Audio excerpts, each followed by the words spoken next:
What does glamorous look like for the average woman? When I looked up the definition, it said exciting, intriguing, enchanting, and alluring. Today I want to share tips that any of us can apply regardless of body shape, weight, skin color, lifestyle, or wardrobe size. Because there's no cookie cutter glamour look. For me, it means going the extra mile. Glamour can be achieved in our everyday lives by systematically focusing on areas of our bodies. So to keep it concise, this video is mostly about the upper body, your face area, for a fast impact. You can do some of the tips I will share one at a time or all at once if time permits, but any of these steps can significantly improve your appearance and you can see improvements right away. It's easier than we think. And let's start with hair. Keep it clean, frizz-free, classic style. It has to be neat. You don't even need to have the beach ombre look. Straight, simple lines. Think Charlotte from Sex and the City. I know we can all dream about having her hair, but even with thinner hair, it looks good to keep it smooth and straight. A bob haircut perhaps. And now before you go to a hair salon, try to look up similar public figures with hair like yours. Google the type of hair that you think you have and then the hairstyles. For example, thin hair, coarse hair, or curly hair. Invest some time to get to know what other women are doing and what similar products are recommended to use. I'm continuously surprised to learn about new products on the market that address concerns you just learned to live with. You don't have to anymore. Most likely someone else has this issue and there's a product you can try to improve, if not fix it for you. So an important detail if you have colored hair is to maintain it. I know this is basic, right? Cover your roots. Whatever look you're going for, make sure it's cohesive and unnoticeable when it grows. Oftentimes at the salon we want an amazing hairstyle, but we need to remember the maintenance. How will this glamorous haircut look when you blow dry it? Do you even have time to blow dry it? How will it look like on a rush morning or when you use your own styling product? So keep it simple and low maintenance for you to be able to recreate a consistent good looking hair. I also recommend mastering a pulled back look for in between washes. So either perfect a bun look or the inside out ponytail for a quick no time minimal look. Jewelry, and not any jewelry but pearls.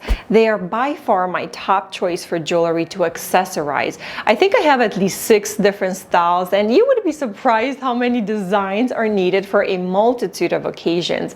It's like owning jeans in a way, right? Different colors and lengths to match a variety of outfits. So please allow me to elaborate why I think so highly of pearls. So in addition to the status of polished, elegant, we already have these preconceptions, right? And you're correct, we perceive them as looking expensive, but there's more to it than that. We no longer think of the traditional stud earrings worn by stiff suits in lawyer movie plots. We now have modern designs with added shapes, gold additions, and they've become more accessible and affordable.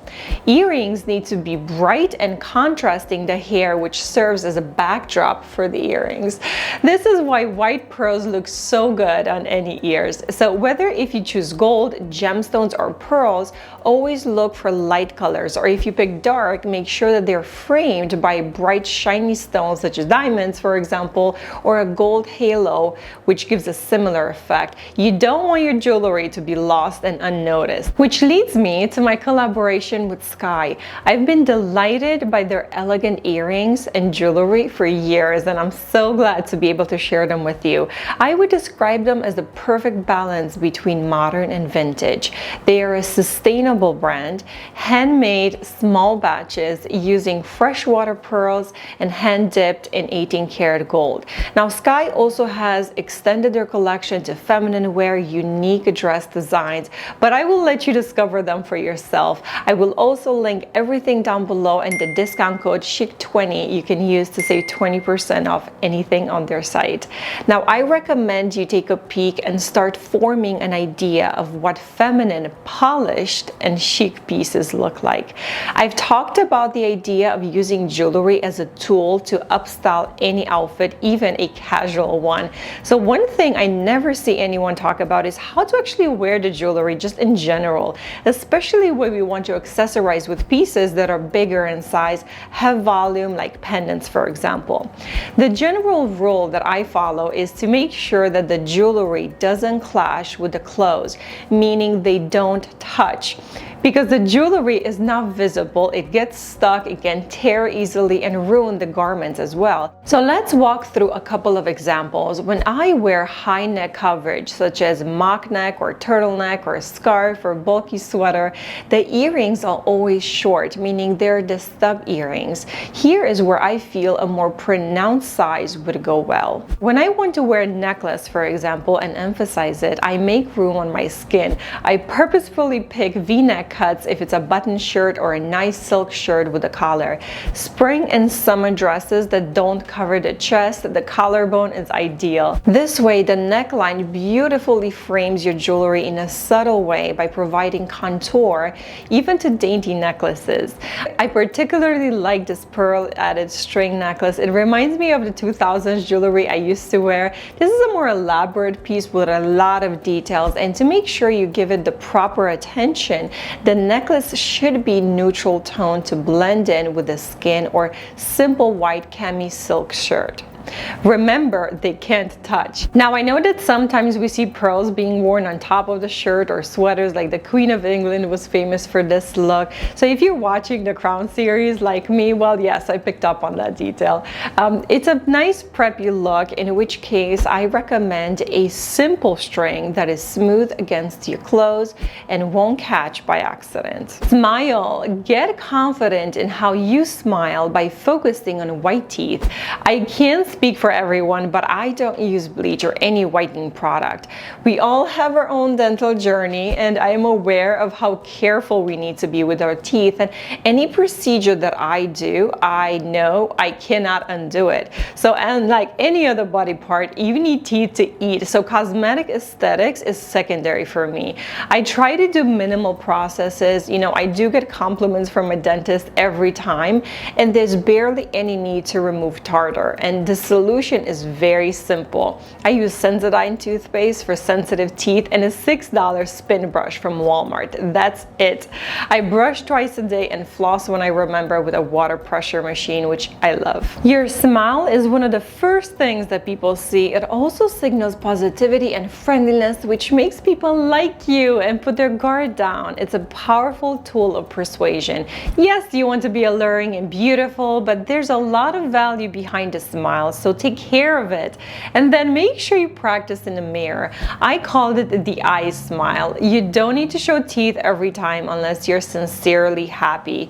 Otherwise, be polite and have a minimal smile look. The camera especially tends to exaggerate the look, so we expect people to be happy in every photo. So if your facial expression is neutral, you will look sad in the pictures. So to look decent, you must have a minimal smile on without looking forced. Skincare. The goal is to have a nice clear face. Pretty basic, no? And easier said than done. I'm one of those women who used to wear acne treatment on the bottom and anti-wrinkle on top at eye level. I gave it up. It's drying my skin and I needed to nourish it. Dermatologists can help, but they haven't been too successful for me. But I also recommend looking into potential foods that might be causing this. For me, it's chocolate. I don't eat it often, but when I do, it's noticeable. It might also coincide with the period when we feel more attracted to sweets. Have I mentioned that I have a sweet tooth? Yes, my face always ends up paying for it. There are plenty of tools out there, but I don't have the patience to spend hours on this. But now I always make sure that my makeup is completely removed at the end of the day, no exceptions, no matter how tired I am. So you want a nice glowy face or no flaky skin if possible. For this, I have a gentle cleanser with mineral. I also have a microdermabrasion tool, which I don't don't use as often as I should, but when I do, my skin feels substantial improvements and is very soft.